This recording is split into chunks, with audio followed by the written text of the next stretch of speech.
Fala galera, beleza? Bem-vindos a mais um Perguntas e Respostas aqui no Raon Tattoo, o seu canal de tatuagem e arte no YouTube.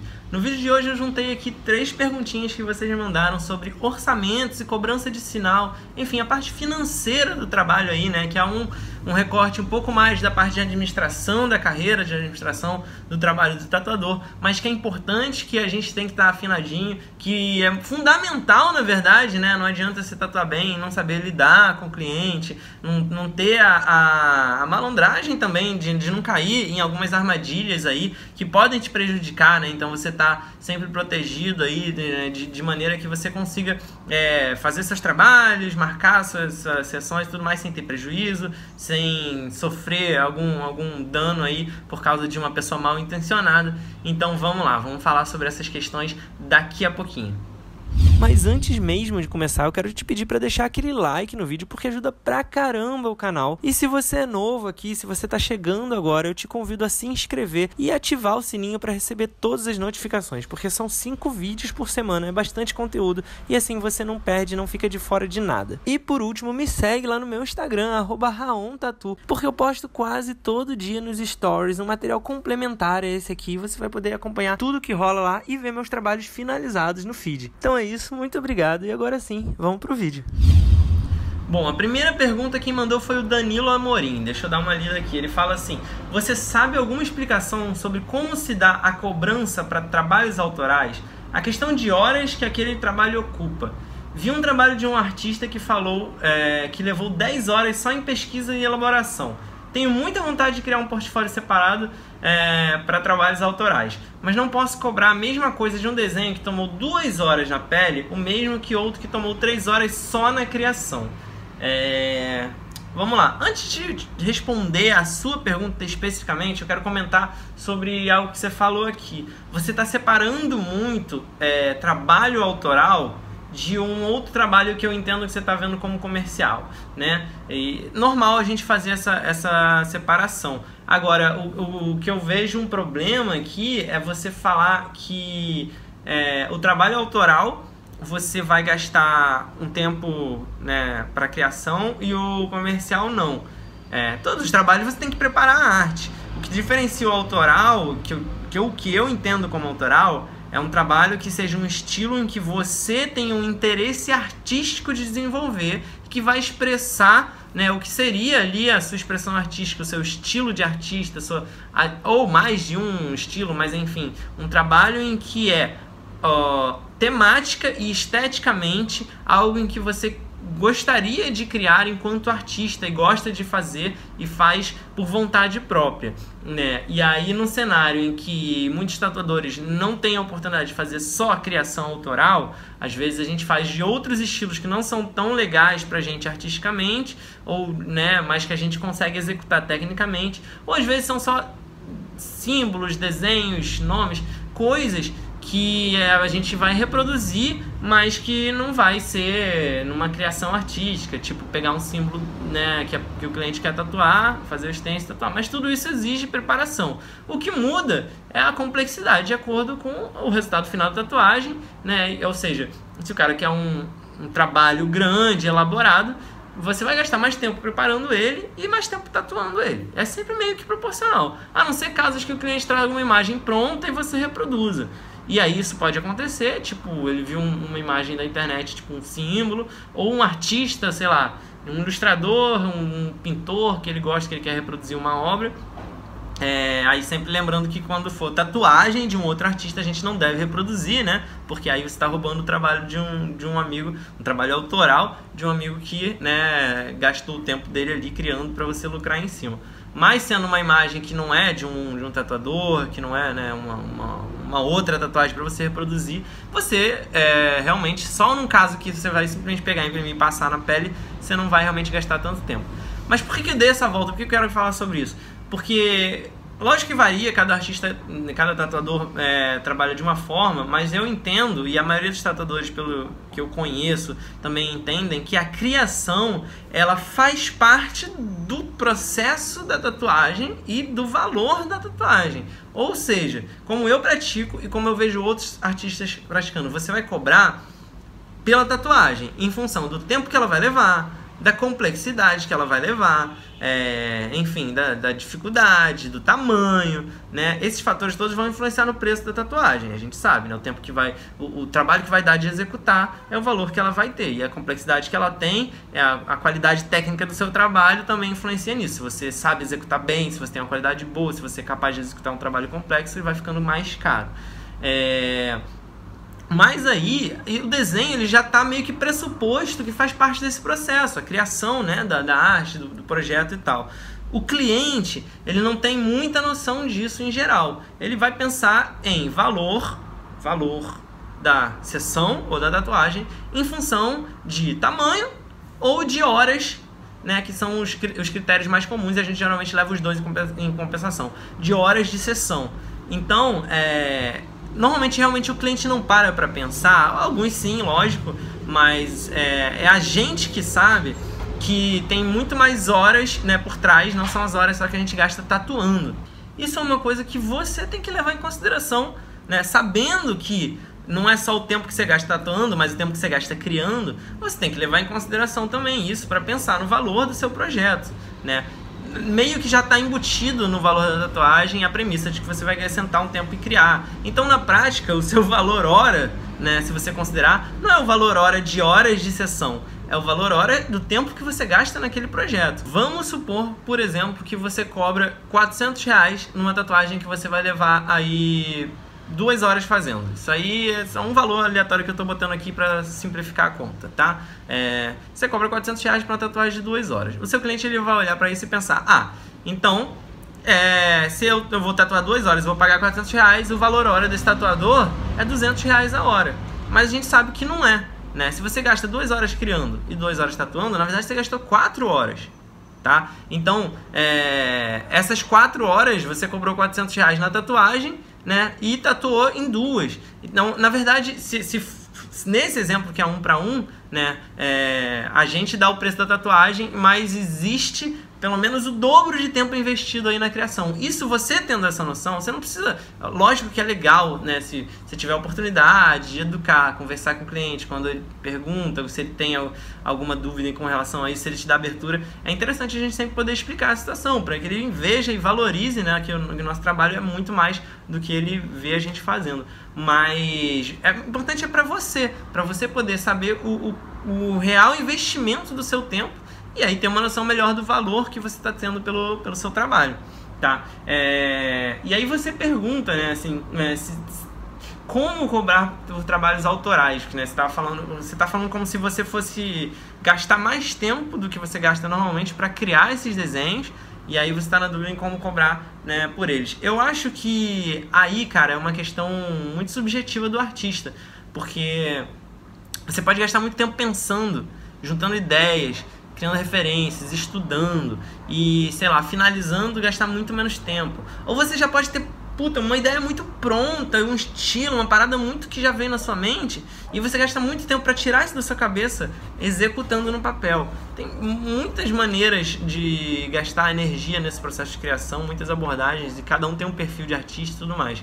O que eu acho que você tem de critério mais objetivo é a complexidade daquela arte final na hora de passar para a pele. E ela sempre vai ser proporcional à complexidade da arte que você criou. Então, acho que no final das contas, eu tenho que sempre levar em consideração que qualquer trabalho de tatuagem tem esse tempo investido previamente. Então, na verdade, a sua hora, ela cobre esse tempo, que, né, ela é a metade do preço, né, na verdade, se você comparar só com o valor da tatuagem. E levar em consideração já a complexidade que você vai ter para executar, né, na pele. Para mim é o melhor termômetro, assim, porque, cara, eu hoje em dia, por exemplo, eu prefiro gastar muito mais tempo criando do que tatuando, tá? Eu prefiro gastar 5, 6 horas, se for preciso, criando um desenho, dando o máximo de atenção para criar o melhor resultado possível, porque na hora da pele é mecânico. Eu já tenho o desenho pronto, eu só preciso reproduzir ele. E aí tem um tempo que vai ser necessário para reproduzir ele dentro da minha habilidade técnica, da velocidade com que eu tatuo hoje em dia. Esse tempo é meio que proporcional à complexidade, não vai variar. O que vai variar é que às vezes eu vou, na hora de criar, ficar travado numa ideia, não conseguir achar uma boa solução, e aí gastar muito mais horas até eu achar uma solução maneira. Ou às vezes flui muito mais rápido, já vai no automático e tudo mais. Então não tem como você controlar, você vai tendo cada vez um pouco mais de experiência para ter, né, um pouco mais de fluidez na hora de criar, para dentro da sua zona de conforto e tudo mais. Mas o mais comum é você cobrar pela tatu, porque é o produto que você consegue passar valor para o cliente. O cliente vai conseguir ver o resultado objetivo. Uma tatu X, tamanho X, feita assim, com uma qualidade tal. Isso o cliente consegue entender. Um cliente mais instruído, mais relacionado com arte, ele vai ver que tem um esforço artístico e criativo, que tem todo esse por trás dos panos, ele vai dar valor a isso também, mas isso é muito mais para você poder se organizar, né, e para você poder saber como que você vai lidar com a sua criação, tranquilo? E aí o Anderson Tatu, ele fala assim, fala sobre como lidar com clientes que choram o preço. Hoje mesmo eu passei raiva, dei orçamento, ele falou que achou um lugar R$50 mais barato. Como lidar com esse tipo de situação? Cara, Anderson, a gente sabe, né? Isso não é nenhuma novidade. Todo mundo, quem é do mercado, faz piada com isso, ri pra não chorar disso, porque é uma prática comum, é uma tristeza que rola. O nosso mercado no Brasil ele ainda é bem pouco amadurecido nesse aspecto, né? A gente tem um público grande que está acostumado com tatuagens mais comerciais, mais populares, que está acostumado com a ideia de que consegue pagar pouco, arranja é a cultura do brasileiro também, né? De tipo, fulano ali cobra R$50 a menos, aí jogar contigo e com ele para ver quem dá mais desconto, enfim. Só que esse não é o tipo de cliente que a gente quer. Às vezes eu entendo que é o tipo de cliente que você não tem o que fazer, porque você precisa, né, da grana e tal. O que eu acho que você tem que ponderar é o seguinte, até onde, independente do cara te pedir desconto ou não, quando você vai orçar uma tatuagem, você pensa, o valor justo para esse trabalho é X. Eu não gosto de ficar jogando mais em cima, já esperando que as pessoas vão pechinchar para eu chegar no valor que eu gostaria, porque isso é uma prática de outros mercados de negociação, de tipo, você sempre fala o valor mais alto porque alguém vai chorar e você chega no meio tempo. Eu não faço assim. O meu valor é X, o meu valor é X. Eu falo sempre o que eu acho justo pro meu trabalho. Eu já tenho isso ponderado, então eu vou dar esse valor. Eu espero que o cliente ele vai entender que o meu trabalho tem esse valor, e se ele não puder pagar, também vai entender que às vezes não corresponde à realidade dele. Às vezes o que ele quer é muito complexo, é muito grande comparado ao que ele pode pagar. Aí também tem a relação entre qualidade, né? Também não é tamanho nem complexidade, mas tem qualidade. Às vezes ele quer o trabalho de um artista muito bom, e esse artista muito bom vai ter mais experiência e mais valor, né, do que um artista de repente que não é tão especializado, ou seja, um tatuador que não é muito bom. E aí esse tatuador que não é muito bom, ele vai cobrar barato, porque ele só vai conseguir clientes que paguem barato, porque os clientes que têm, né, mais percepção de valor artístico, de qualidade técnica, e tem mais dinheiro, vão fazer questão, né? Então depende também do critério do cliente e do cenário, do público, sei lá, do mercado em que você está inserido, né? Nesse caso específico, que é um desconto, o cliente falou, achei o fulano que cobra R$50 mais barato, você tem que ponderar o quanto aquele trabalho é importante para você. Então, se é um trabalho barato, que de repente, vamos supor, se você cobrou 100, que é o valor mínimo para muitos estúdios, às vezes menos do que o mínimo, né? Dependendo do lugar que você tá, tem estúdios que cobram um mínimo de, sei lá, 50, de 100, de 150, de 200, mas vamos combinar que de 100 para baixo já é muito difícil você ter algum lucro. Se você realmente tem uma estrutura, com todos os materiais que você tem que repor de descartáveis, tudo mais, né, mais suas contas e tudo mais. Então, se você cobra menos de 100, muitos casos, ou é um ambiente que não é totalmente profissionalizado, ou você tem uma margem de lucro muito baixa e os profissionais ali estão vendendo muito barato. Então, fica difícil competir para quem já tem, né, um porte, uma estrutura e uma apresentação profissional um pouco maior. Se é um trabalho barato que você não vai fazer tanta diferença, cara, você não tem nem que ficar chateado. Tipo assim, às vezes é melhor pra você não fazer um trabalho num cliente desse que pode gerar uma dor de cabeça maior. Se é um trabalho muito caro, ou médio, que o cara tá chorando por causa de 50 ou 100 reais, ainda assim, cara, honestamente, eu não fico cedendo muito a barganha, não.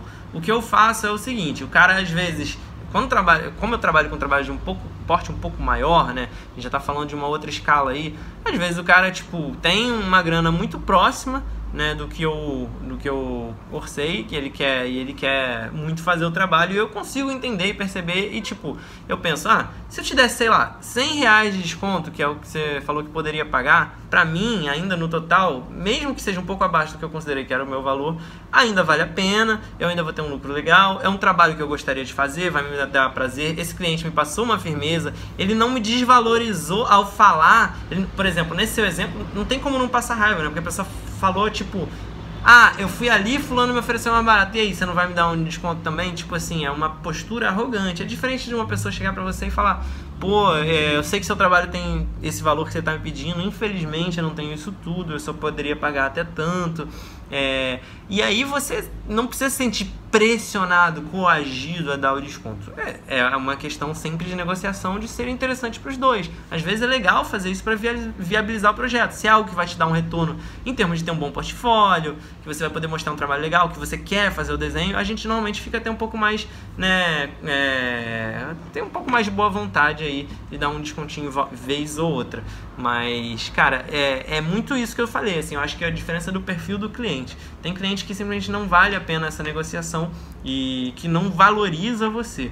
O que eu acho que você pode fazer é começar a trabalhar em dois aspectos. Um é não se irritar, porque no final das contas isso vai sempre acontecer. A gente tem que criar uma barreira mesmo de impessoalidade nesses casos, de que, enfim, são situações que não valem a pena, né? É mais fácil você gastar a sua atenção nas pessoas que te dão valor ao seu trabalho. Mas, em paralelo a isso, tem um trabalho aí de educação, né? De construção, né? do seu público, de você sempre ter uma postura firme, uma postura profissional que não precisa ser dura, mas firme no sentido de ser inflexível, de não ceder a essas pessoas que estão tentando tirar proveito, né? E se você nega, se você fala, não, tudo bem, então vai lá e faz com o cara de cobra mais barato. Não precisa ser arrogante e tal, mas simplesmente mostrar que você não precisa, né, ceder aquilo, porque é uma espécie de coação, é quase como uma chantagem, né? Se você parar pra pensar assim.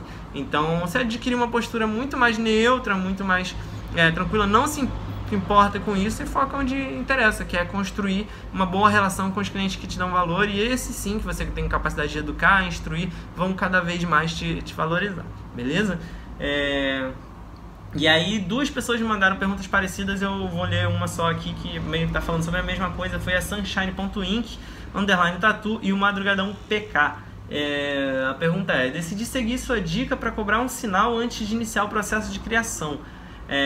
Mas estou com dificuldade em explicar de forma clara e segura para os meus clientes sobre, visto que muitos não gostam ou não entendem. Passa algumas dicas, se possível, de como explicar para as pessoas a importância desse sinal para nós profissionais, de uma forma que não assuste alguns clientes. E aí isso completa o assunto que eu estava falando aqui anteriormente, né? Antes a gente estava falando só de orçamento, agora a gente está falando da hora da marcação, né? Alguns tatuadores, na verdade muitos, ainda não cobram sinal. Então você combina de boca, né? Vamos tatuar, eu quero tatuar com você, é tanto, beleza, quero fazer dia tal, chega aí, eu vou criar a arte pra tu. E aí, cara, isso cria uma informalidade que te deixa desprotegido de várias questões. Existem clientes com todo tipo de índole, existem imprevistos, existem pessoas que, a maioria você tem que partir da premissa que ele não vai ter cuidado, responsabilidade com você. Então o sinal, voltando naquele assunto que eu falei da postura profissional, ele é mais um exercício de postura sua, de ser sério com o seu trabalho, de sério com a sua profissão. Então você pode explicar para ele que, olha, o sinal é uma prática, né, que é uma segurança para o cliente e para o tatuador, né? Para o cliente no sentido que você vai reservar aquele dia e aquele horário na sua agenda para atender ele. Então ele pagando, né, o sinal, ele vai ter a garantia de que aquele dia, aquele horário você vai atender ele, você vai deixar reservado na agenda e você vai trabalhar no projeto com antecedência, né, para ele. E aí a maior justificativa é que você, para propor uma arte, para criar uma arte, você não tem como, você já está trabalhando, já é parte do seu trabalho. Você não pode começar a trabalhar de graça sem saber se o cliente vai de fato querer tatuar com você ou não. Tipo aqueles clientes que querem, faz aí, se eu gostar eu tatuo. Aí você fala, não é assim que funciona. Eu sou um tatuador profissional, o meu trabalho é esse aqui. Aí você mostra o seu portfólio. Você parte da premissa que se o cara viu o seu portfólio, ele já conferiu a qualidade do seu trabalho, ele já gostou das coisas que tem ali. Então ele não tem por que ficar em dúvida que você vai fazer um trabalho da mesma forma que aqueles outros que ele viu, né? Se você se apresenta com um bom trabalho, consistente, conciso, você também pode ficar tranquilo que vai passar essa impressão para o seu cliente. Por isso que você tem que buscar se aprimorar e mostrar um bom trabalho. E aí o seu portfólio vai ser o que vai sustentar o seu argumento. Olha só, você não viu esses outros trabalhos aqui, todos que você curtiu? Então, se você quiser tatuar comigo, a gente reserva a data e aí você paga um sinal e eu vou criar um outro nesse mesmo estilo, tão bom quanto esses outros que você já viu, né? A garantia é essa, porque não adianta, né, o cara chega lá e falar contigo e você, vou fazer aqui e se você curtir, se ele curtir, você tatua. Você não tem garantia nenhuma. Então o sinal, o pagamento de sinal, ele é um sinal de compromisso que aquele cliente tem de tatuar com você, né? Outros serviços, outros trabalhos aí de outras áreas também cobram a prática de sinal, é super comum em vários mercados, né? Então não tem por que uma pessoa dizer que nunca ouviu falar sobre isso, porque ela já com certeza pagou o sinal para muitas coisas. Você vai na sapataria, você vai numa costureira e deixa uma roupa para consertar, você deixa um sinal, você paga uma parte adiantado, é normal, aquela pessoa não vai começar a trabalhar de graça sem saber se tu vai voltar para buscar, se tu vai ter dinheiro e tudo mais. Então é uma questão de educação, não é questão de se estressar nem nada, mas o cliente isso também serve de filtro, de segurança para você, porque o cliente que se recusa a pagar o sinal, você tem que desconfiar. Aquele cara, ele não está bem intencionado, porque se ele está intencionado em fazer um trabalho com você que é profissional e ele quer mesmo fazer e quer que você faça, né, o seu desenho e gosta do seu trabalho, ele não tem por que não pagar, né? É aquilo, quem não deve não teme. Então se o cara resiste muito, você mesmo tem que entender que isso é um indicativo de que ele provavelmente não vai ser um bom cliente, ou de que ele não está bem intencionado e que ele quer só se aproveitar. Então serve aí de filtro. Eu não faço, hoje em dia, há muito tempo na verdade, eu não abro nenhuma exceção. Todos os trabalhos que eu faço, o cliente paga sinal antes para reservar horário para eu criar arte. Se eu abrir exceção, eu sei que eu vou me fuder. E os clientes já estão educados, minimamente cientes de que é assim que funciona, é isso, né? É uma formalização, né? No caso, se você está num estúdio, você tem uma empresa que é o estúdio que vai mediar isso, se tem um CNPJ e que vai fazer a parte administrativa, então ainda tem uma interface ainda mais profissional, né, para poder dar essa garantia para o cliente, de ser uma loja que se responsabiliza ali, que vai fazer essa gerência do horário, do atendimento e tudo mais. Então vale a pena sim, tá? A gente sempre fazer a cobrança aí do sinal, beleza? Eu espero que tenha sido útil. Se você gostou desse vídeo, se você curtiu, não esquece de dar um like, se inscreve aqui no canal se você está chegando agora e a gente se vê no próximo vídeo. Muito obrigado pela audiência, valeu! Se você gostou desse vídeo e quer ver outros como esse, se inscreve aqui no canal. É só clicar nesse logo redondo que tá aí na tela, dá um like no vídeo que é muito importante, compartilha com outras pessoas que você acha que também vão gostar, comenta aqui embaixo pra gente poder trocar ideia e por último, dá uma olhada nesses 2 vídeos sugeridos aqui na tela, pode ser que você também goste.